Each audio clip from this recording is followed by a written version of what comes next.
Hello বন্ধুরা, তো আজকে আমি একটু তাড়াতাড়ি অফিস থেকে বেরিয়ে পড়লাম। আজকে আমি বাড়ি যাব। তো কাল শনিবার, কালকে একটু ছুটি নিয়েছি।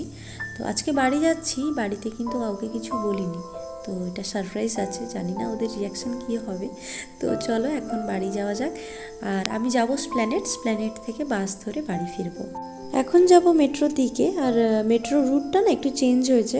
আসলে মহাকরণ থেকে হাওড়া ময়দানে একটা মেট্রো করেছে, আর হাওড়া ময়দান থেকে স্প্ল্যানেড একটা মেট্রো করেছে। তাই জন্য রুটের একটু ডিফারেন্স আছে। তো এই জন্য একটু তাড়াতাড়ি বেরোনো। আর কার্ড পাঞ্চ করিয়ে আমি যখন ভিতরে যাই তখন দেখি অলরেডি একটা মেট্রো দাঁড়িয়ে আছে। গিয়ে দেখি ওটা হাওড়া ময়দান যাবে। তো 6 মিনিট আমাকে এখন ওয়েট করতে হয়েছিল স্প্ল্যানেডে যাওয়ার জন্য। আর তোমাদের একটা কথা বলি, যারা ধর্মতলা থেকে বাস ধরে কোথাও যাবে না, তোমরা না মেট্রোর একদম লাস্ট স্টপেজে এসে দাঁড়াবে। তাহলে কি হবে, তোমরা যখন স্প্ল্যানেড থেকে না বেরোবে তখন তোমরা বাস স্ট্যান্ডটা খুব তাড়াতাড়ি পাবে। স্প্ল্যানেডের যে লাস্ট স্টপেজটা একদম বাস স্ট্যান্ডের কাছে। তো এসকেলেটার থেকে বেরিয়ে কার্ড পাঞ্চ করাবে, কার্ড পাঞ্চ করিয়ে আবার একটা এসকেলেটারে উঠবে, তোমরা পৌঁছে যাবে ওই বাস স্ট্যান্ডের কাছে। দেখো জায়গাটা কত বড় আর কি সুন্দর। গাড়ি পার্কিং করারও খুব সুন্দর জায়গা আছে এখানে।